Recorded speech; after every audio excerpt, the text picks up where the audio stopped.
आज का जो प्रोग्राम है जो आपने व्यवस्थित किया है, इसमें मैं देख रहा हूँ कि कई बड़े चेहरे जो उत्तर प्रदेश कांगड़ा से भी हैं, आपके साथ जो है मजदूर यूनियन संघ के राष्ट्रीय अध्यक्ष भी हैं और शर्मा जी भी हैं, यानी कई सारी कम्युनिटी एक साथ आपके नजर आ रही है।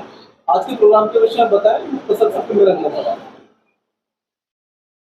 मैं पत्रकार महोदय, सबसे पहले तो आप लोगों को ये बताना चाहूँगा कि आप बड़ी पार्टियों को छोड़ करके आए हैं। हमारी तो एक नई पार्टी है, हम छोटी नहीं कहेंगे, हमारी नई पार्टी है। और इसलिए आपका मैं बहुत बहुत धन्यवाद करता हूँ कि आपने सवाल किया है कि बड़े बड़े चेहरे आए हैं। ये चेहरे जो आए हैं, ये चेहरे पे चेहरे आए हैं। ये चेहरे जो आए हैं, चेहरे पे चेहरे आए हैं, क्योंकि चेहरा मेरा पुराना नहीं है। और आप हिंद अमन पार्टी का नाम पढ़ लीजिएगा। हिंद माने क्या है? हिंद माने पूरा भारत। तो पूरे भारत के लोग हिंद अमन पार्टी से जुड़ेंगे और ये मेरा वायदा है और ज़रूर जुड़ेंगे। अभी तो आपने चंद लोग देखे हैं।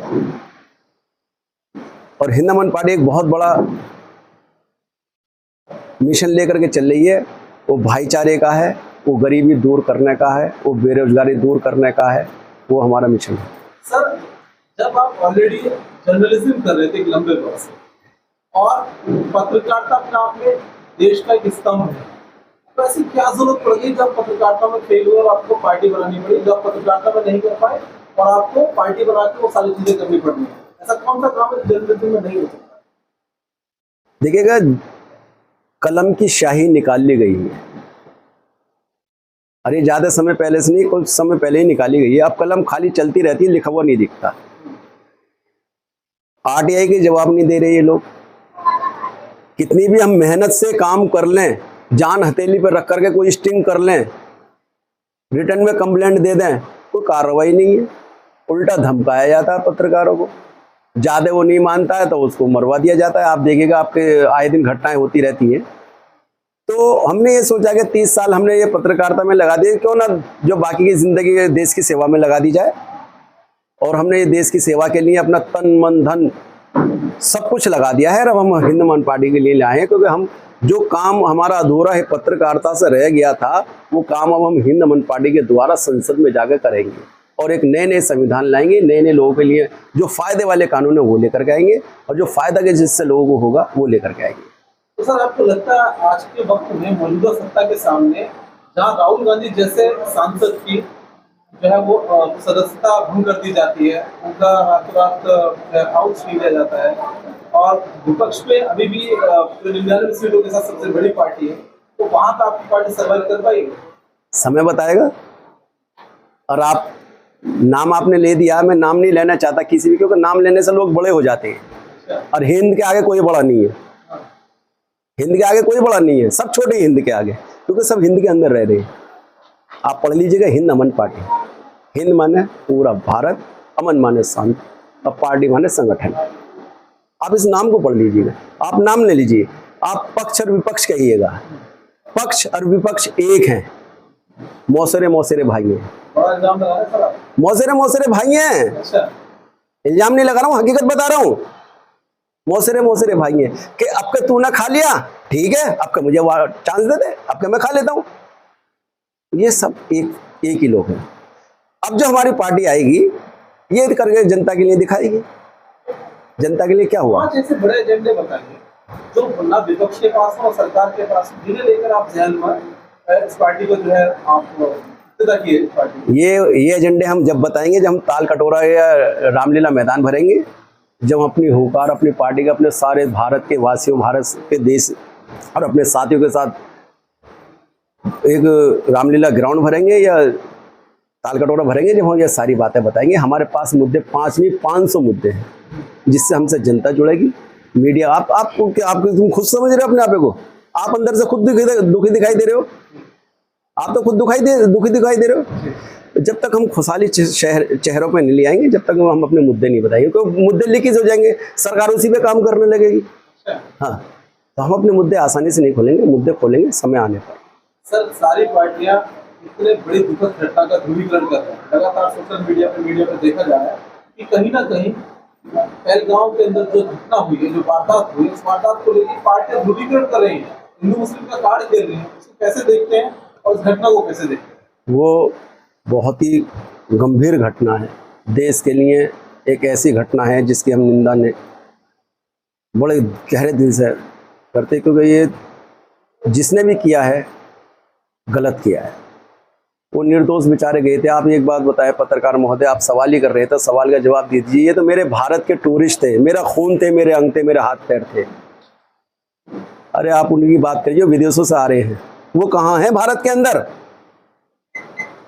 और इस जो घटना से जो बात चली है मीडिया के माध्यम से, सोशल मीडिया के माध्यम से, घटना से जो विदेशी लोग कहाँ जाएंगे, हमारा कारोबार कहाँ जाए?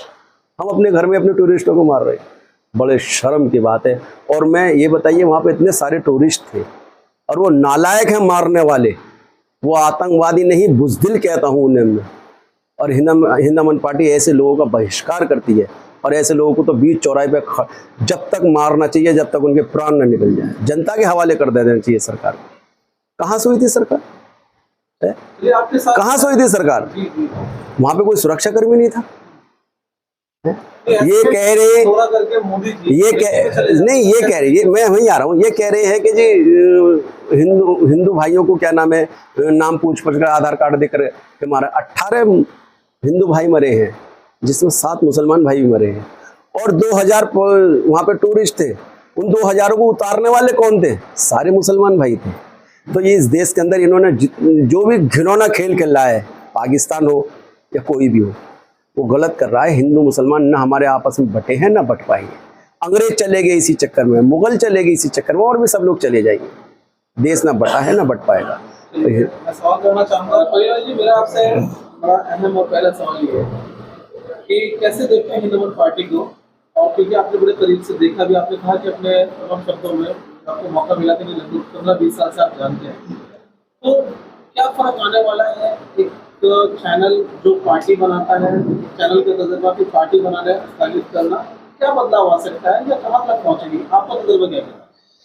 देखिए, सबसे पहले तो मैं आप सभी पत्रकार साथियों का आज इस प्रेस वार्ता के माध्यम से आप सभी का मैं धन्यवाद एवं आभार प्रकट करना चाहता हूं। और साथ ही मैं धन्यवाद प्रकट करना चाहता हूं हिंद अमन पार्टी के राष्ट्रीय अध्यक्ष माननीय M.A. बर्नी साहब का, और हमारे साथ इस प्रेस वार्ता में उपस्थित हमारे बहुत ही सम्माननीय शर्मा जी, और जो मुझे लगता है देश के कई राज्यों से यहाँ लोग उपस्थित हैं। जैसे अभी आपने प्रश्न किया है कि क्यों आवश्यकता पड़ी है पार्टी की, देखिए, कोई भी जो घटना होती है ब्रह्मांड में वो स्वतः नहीं होती है, उसके पीछे कुछ ना कुछ होता है। आज अगर हिंद अमन पार्टी का उदय हुआ है, सूर्य उदय हुआ है, तो उसका रीज़न ये है, आज वर्तमान परिस्थितियां आप देखिए। अभी हाल ही की घटना पे मैं आपका ये प्रकाश डालना चाहूँगा कि इतनी दुर्दांत घटना, इतनी विभत्स घटना कश्मीर के पहलगाम में हुई है, जिसमें हमारे परिवार के 27-28 लोग, 26-27 लोग, जिन्होंने अपनी जान का त्याग किया है। उस घटना को, वो इतनी दर्दनाक घटना है कि उसकी जितना भी निंदा की जाए कम है। और मैं कहना चाहता हूं उन लोगों को जिन्होंने ऐसी घटना को अंजाम दिया है, चाहे वो ऊपर वाला हो, चाहे वो देश का कानून है, चाहे वो मानवता हो, सभी को उन्होंने शर्मसार करने का काम किया है। कोई भी धर्म, कोई मजहब या कोई भी कौम, कोई भी जाति इजाज़त नहीं देती इस तरह के दुर्दांत विभत्स घटना करने के लिए। रही बात यह कि इसके पीछे अब ये घटना हुई है, कश्मीर में हुई है। मैं अभी हाल ही में आपको बताना चाहता हूँ प्रेस वार्ता के माध्यम से, ये घटना हुई है। तो इसका मतलब ये नहीं है, लेकिन कुछ न्यूज़ चैनल्स ऐसे भी हैं जिनको आप लोग क्या कहते हैं, गोदी मीडिया कहते हैं। आप सब लोग प्लीज़ माइंड मत कीजिएगा, लेकिन गोदी मीडिया तो मुझे यहाँ नज़र नहीं आ रहा है। लेकिन उन गोदी मीडिया के लोगों ने ज़बरदस्ती कश्मीर के लोगों को बदनाम करने के लिए ऐसे ऐसे प्रश्न पूछे कि इसमें वहाँ के स्थानीय लोगों का हाथ है। मैं आपको माध्यम से बताना चाहता हूँ कि कश्मीरी जो लोग हैं बहुत ही मासूम लोग हैं। वो तो जो वहाँ पर आए हुए टूरिस्ट हैं, उनको एक मेहमान की तरह, एक परिवार की तरह मेहमान नवाजी की है।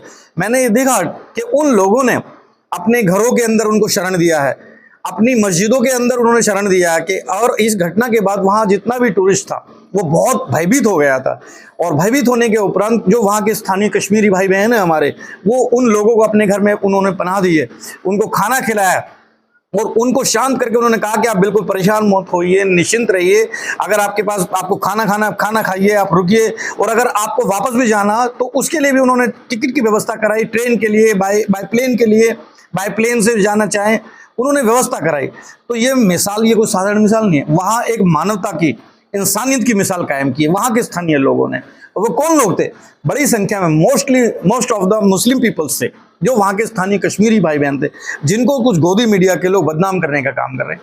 मैं कहना चाहता हूँ उन तमाम लोगों से जो इसको अवसर के रूप में ले रहे हैं, ये बहुत बड़ी घटना हुई है, दर्दनाक घटना हुई है। सभी लोग गमज़दा हैं, चाहे वो कश्मीर और तमाम हिंदुस्तान के लोग, तमाम लोग, चाहे वो कश्मीर से बाहर के लोग हो, पूरे देश के अंदर आज मैं कहना चाहूँगा मातम छाया हुआ है। पूरे देश में कोई कैंडल मार्क, आज यहाँ भी इस कार्यक्रम में भी उन जो दिवंगत आत्माएं, उनके लिए आत्मा की शांति के लिए 2 मिनट का मौन धारण किया है, एवं कैंडल मार्च भी उन्होंने इस आत्मा की शांति के लिए, जो दिवंगत आत्मा हमारे बीच नहीं है, उनकी आत्मा की शांति के लिए कैंडल मार्च भी यहाँ निकाला है। और रही बात अब इस पार्टी की, तो मैं समझता हूँ, क्योंकि असलम बर्नी साहब जो कि जिस पार्टी का उन्होंने स्थापना की है, मैं इनको 20 वर्षों से जानता हूँ। वो पत्रकारिता के क्षेत्र में थे, और पत्रकारिता के क्षेत्र में उन्होंने उन लोगों की आवाज़ बनने का कार्य किया है, क्योंकि मीडिया एक ऐसा स्तंभ है देश का, चौथा लोकतंत्र है, चौथा स्तंभ है, और सही मायने में गरीब की, दबे कुचलों की, वंचितों की, शोषितों की, और जो समाज के कमज़ोर वर्ग हैं उनकी आवाज़ बनकर, चाहे वो हाई कोर्ट के माध्यम से हो, चाहे सुप्रीम कोर्ट के माध्यम से हो, शासन के माध्यम से हो, प्रशासन के माध्यम से हो, उन्होंने हक, न्याय, इंसाफ, अधिकार दिलाने का काम किया। मैं खुद, मेरा ये अनुभव है, आज मैं यहाँ बैठा हूँ तो वो इसलिए क्योंकि मैं बर्नी साहब का जो कार्यशैली है 20 वर्षों से जानता हूँ, और वो उन दबे कुचले गरीब लोगों के बीच से आज निकल करके आए हैं, और आज मौजूदा जो राजनीतिक हालात हैं वो किसी से छुपे नहीं है। बहुत सारे इस घटना को वो अपनी राजनीतिक रोटियों सेकने के माध्यम से, कोई किसी पे उंगली उठा रहा है, कोई मुस्लिमों पे उंगली उठा रहा है। मेरा ये कहना है, उनको संदेश है साफ साफ, भैया भाई मेरे, ऐसा काम बिल्कुल ना करें। इस देश में कोई नहीं चाहता किसी को मारना काटना, लेकिन हाँ, जो इस प्रकार के लोग हैं, हमारे देश का कानून इतना सख्त है, हमारे देश की सरकार इतनी सख्त है, वो खुद न्याय करेगी, इंसाफ करेगी, और उनको जिन्होंने इस घटना को अंजाम दिया उनको अपने अंजाम तक पहुंचाएंगे। जी, आपको जब विपक्ष के रूप में देखा जाता है, और आप देख रहे हैं बिहार के अंदर चुनाव में, अगले 5 राज्यों में लगातार चुनाव, अगले 2 साल, उससे पहले एक वीडियो बड़ा वायरल हो रहा है मोदी जी का, जब मोदी जी खुद विपक्ष में थे। गुजरात का एक वीडियो वायरल हो रहा है, जिसमें उन्होंने कहा कि इतना RDX, इतना असला, इतना आतंकवाद कांग्रेस के टाइम में कैसे बॉर्डर पार करके आ जाते हैं। पुलवामा का एक दर्दनाक घटना होती है, 40 शहीद हो जाते हैं वहां पर। फिर एक बार उन्हीं के राज्य में, उन्हीं की तीसरी बार सरकार बनने के बाद एक बड़ी घटना होती है। कैसे देख रहे हैं मोदी जी की सरकार को? आप मोदी जी सरकार कहें, ये बीजेपी कहें या कांग्रेस कहें, इन दोनों में फर्क नहीं मानता, ये एक ही है। घटना उनके सामने भी वही घटना, उनके उसमें भी वही हो रही थी, वो इन पर आरोप लगा रहे थे, आज वो इन पर आरोप लगा रहे हैं। तो ये आरोप पे आरोप लगा रहे हैं। इनसे ना तो नोटबंदी करा लो कि जी हम आतंकवादी कमर तोड़ देंगे, कहाँ टूट गई कमर? क्या हुआ? जो घटना पहले हो रही थी वो उन्हें कहीं कुछ नहीं हो पा रहा है इनसे। और ये मेरे हिसाब से, मैं तो एक रिक्वेस्ट करूँगा भारत की जनता से और भारत के लोगों सबसे, और विपक्ष तो है ही नहीं, खैर विपक्ष तो होता तो आज क्या नाम है सड़कों पे होता, विपक्ष नहीं है, ये पक्षी पक्ष है। अगर 13 नंबर आ गया है, हम सड़कों पे, आपने देखा नहीं हमारे प्रोग्राम में क्या चल रहा है, हम सड़कों पर हैं। तो ये पक्ष, आप पक्षी कह सकते हो, विपक्ष नहीं कह सकते। विपक्ष हो तो मुझे बता देना, आपको कहीं मिल जाए तो मैं उनसे भी 2 सवाल कर लूँगा। पक्ष कहीं, विपक्ष कहीं नहीं, सब पक्ष है, ये एक ही लोग हैं। नंबर 13 है, अगला नंबर मेरा है, बस। ये आपकी महिला संगठन के मंत्री को बैठे उनसे बात करेंगे। आप एक एंकर हैं, एक रिपोर्टर हैं, आपने जमीनी स्तर पर काम किया, आपको हमने भी देखा था। आपने एक नेता को घर से बाहर नहीं निकलने दिया, उनकी बड़ी वायरल, आपके डर से, आपके कैमरे के डर से, आपके डर से। पार्टी ज्वाइन करने के बाद क्या जहन के अंदर है कि पल्लवी क्या करने वाली है अमन पार्टी के साथ, हिंद अमन पार्टी के साथ, क्या जहन है? देखिए, यहाँ पर जो तमाम लोग हैं, हमारे राष्ट्रीय अध्यक्ष भी हैं हमारे, और पार्टी के लोग भी हैं, अध्यक्ष जी भी हैं, और कई ऐसे तमाम लोग हैं जो मेरे से उम्र में भी बड़े हैं और कहूँगी एक्सपीरियंस में भी काफ़ी बड़े हैं। मैं ये सोच रखती हूँ कि हमें दूसरों की पार्टी को नहीं देखना चाहिए, हम वो क्या कर रहे हैं इस पे अगर फोकस करेंगे तो अपना फोकस जो है हमारा आउट हो जाएगा। मुझे लगता है कि हमें ऐसे काम करने चाहिए कि उनका फोकस हम पे हो और वो ये देखें कि हिंद नमन पार्टी हो या अमन न्यूज़ हो कि वो ऐसा क्या काम कर रहे हैं जो हमें शर्मसार करता है कि हमने अपने राज्य में अपनी सरकार में हमने नहीं करके दिखाया। तो मुझे लगता है कि और पार्टी को फोकस ना करके हमें अपने ऊपर फोकस करना चाहिए, हमें ऐसे काम करने चाहिए आगे बढ़ के कि हम क्या कर सकते हैं देश की जनता के लिए। आप कह सकते हैं, एज अ मीडिया आप भी जानते हैं। चलिए बढ़िया। मेरा पहला और अहम सवाल, आपको बड़ा शानदार प्रोग्राम हमने देखा मीडिया के माध्यम से। आपने पूरे कांधला को अगर हम देखें पूरे देश के अंदर मुसलमानों की रहबर माना जाता है, मुसलमानों का पूरा रहबर अगर नहीं माना जाता काम। तो आपकी रहबरी अमन पार्टी के साथ, हिंद अमन पार्टी के साथ क्या कॉम्बिनेशन, कितना लंबा चल पाएगा, क्या जहन बन रहा है, क्या आपकी सोच लगती है, क्या वाकई साथ में चल रहा है? जी बिल्कुल साथ चलने लायक है, क्योंकि हमारे बड़ों का भी अमन बर्नी साहब से ताल्लुक़ रहा है। उन्होंने भी काफ़ी बहुत कुछ अच्छा बताया है इनके बारे में। और फर्स्ट टाइम जब मैंने अमन बर्नी साहब को सुना तो मुझे भी काफ़ी अच्छा लगा। एक वो आया कि नहीं साथ मिल के चलेंगे तो कल के दिन कुछ अच्छा ही होगा, तो इंशाल्लाह ज़रूर अच्छा होगा जो भी। भाई आपको जो है पत्रकारिता से इमीडिएट कन्वर्ट करके राष्ट्रीय उपाध्यक्ष बनाएंगे, आप बताएंगे तो राष्ट्रीय उपाध्यक्ष की क्या अहम रोल होता है पार्टी में? वो तो आने वाला सारे समय में बताते चले जाएंगे हम सब कि क्या क्या होना है, क्या क्या रोल होंगे। जो हमारे राष्ट्रीय अध्यक्ष जी आदेश करते जाएंगे उसी सारे रोल आप निभाते हैं? बिल्कुल निभाएंगे। मेरठ तक ही सीमित रहेगा? नहीं, मेरठ से बाहर निकलेंगे। बर्नी साहब के साथ हम बहुत जगह गए हैं, अब बहुत जगह काम भी किया है। अध्यक्ष जी की तरफ काम कैसा लग रहा है?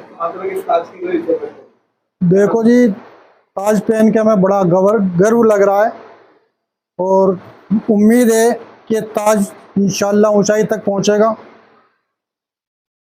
हमें बड़ी खुशी है। भाई आज पार्टी की जिम्मेदारी मिली है, किस क्षेत्र से बिलोंग करते हैं? मेरठ से।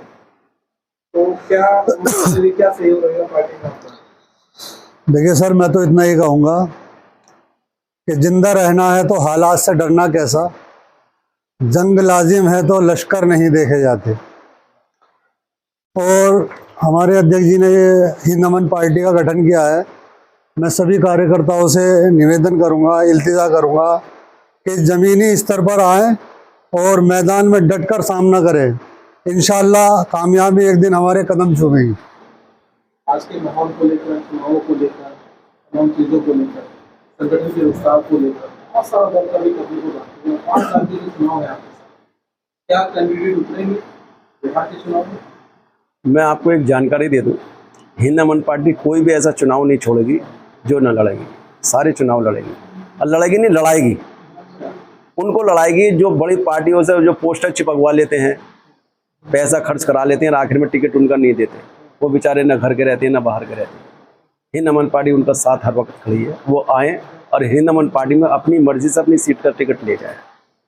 और हिंद अमन पार्टी बहुत जल्दी बिहार जाने वाले, बिहार के बाद में गोवा जाएगी, गोवा के बाद में फिर क्या नाम है बंगाल जाएगी, बंगाल के बाद में बॉम्बे आएगी, बॉम्बे के बाद में फिर उत्तर प्रदेश आएगी।